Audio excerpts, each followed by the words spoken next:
Sports was my passion, but God had different plans.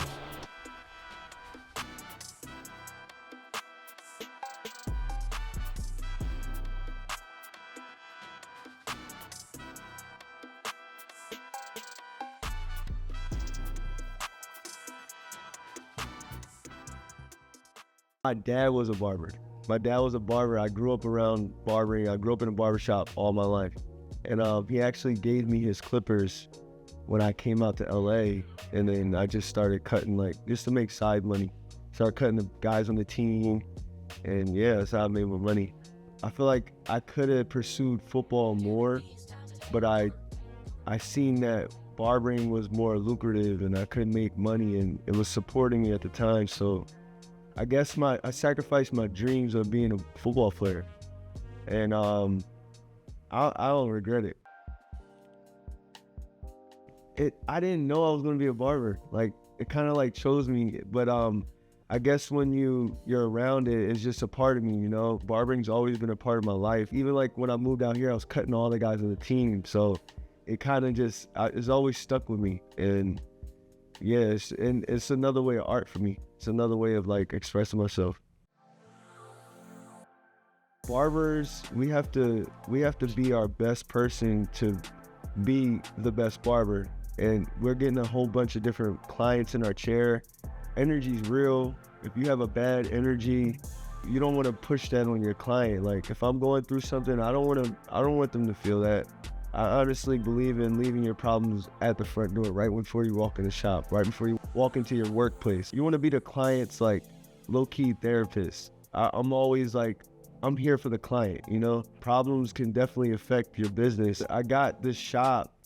It started with my father-in-law, and he helped me get the shop. I always had a dream of owning a shop. The first shop I worked at, he was the guy I worked for. He's a good guy. He just he wasn't a barber. So he was low-key charging so much. He expected so much, but he didn't know what it took to be a barber, what it took to have clients and maintain a clientele. So I always used his mindset of owning a shop to curate mine. And I always wanted to help out the barbers, and all the barbers can make money, you know, that was my goal. He definitely felt my passion. Obviously, he understood that he could make money too, but he felt my passion, my drive to want to do it. So he definitely believed in me, for sure. My uncle, my dad's cousin, I call him my uncle, but my Uncle Kyle, he's been in the game for years. He's literally the GOAT in barbering. He won first place in Bonner Brothers. It's the biggest hair show in Atlanta. $25,000 prize. I was a part of it when I was younger. He went in 2006, he won second place, and went back in 2012 and won first place. But he's owned the shop for years, and he's been a big mentor. My dad too as well. And they will help me out and coach me. I kind of learned as I went. And like I said, I learned from the first shop I worked at too. This location is definitely a blessing. Our last location we were there so we had 3 locations. Our first location was on Topanga. That was a flagship. And then we moved after the pandemic. The guy sold the building, and then we just kind of hurry up and got another quick little building. We had to leave the other spot because of a lot of gangs, and they were terrorizing our clients, and we've only been in this shop for about 6 months. As a man, I feel it gave me responsibilities, because I feel every man should have some type of responsibility and hold yourself accountable. Your teammates hold you accountable. On the field, it's 11 people trying to accomplish one goal. So you have to communicate, made me communicate. It's for a family is a team. Your wife is your teammate. Your wife and your kids play a part too. So even a mother-in-law, father-in-law, it's all a team. So I guess football and track made me a better communicator and made me more responsible, because I'm so involved with the barbering and my clients and pleasing my clients. Sometimes I have to be that guy. I have to say no. I have to learn to say no. I've learned that over time. Honestly, my kids and my wife, they drive me to spend more time with them. Know when to say no, when to say yes. So I would say my kids and my wife, they help me balance out everything. I can definitely overwork myself when I shouldn't, you know?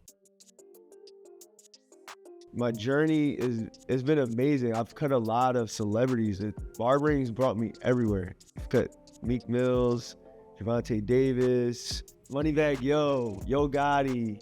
I cut Nelly till this day. I cut Reggie Bush. Barbering has just brought me everywhere. I'm so thankful to be a part of it. My first celebrity client was Lamar Odom. God bless him, man. He's a good guy. But yeah, I started with him, and he just like randomly walked in my shop in Topanga. I know for a fact that I have to stay interested, right? I have to stay involved and always wanting to grow. In this game, you can't stay in one place because there's so much to learn. Like, I'm always willing to learn. So me having that mindset to always wanting to grow, it keeps me involved. It keeps me going. If you're a young barber trying to come up, just stay true to yourself. Always be consistent. Learn the skill.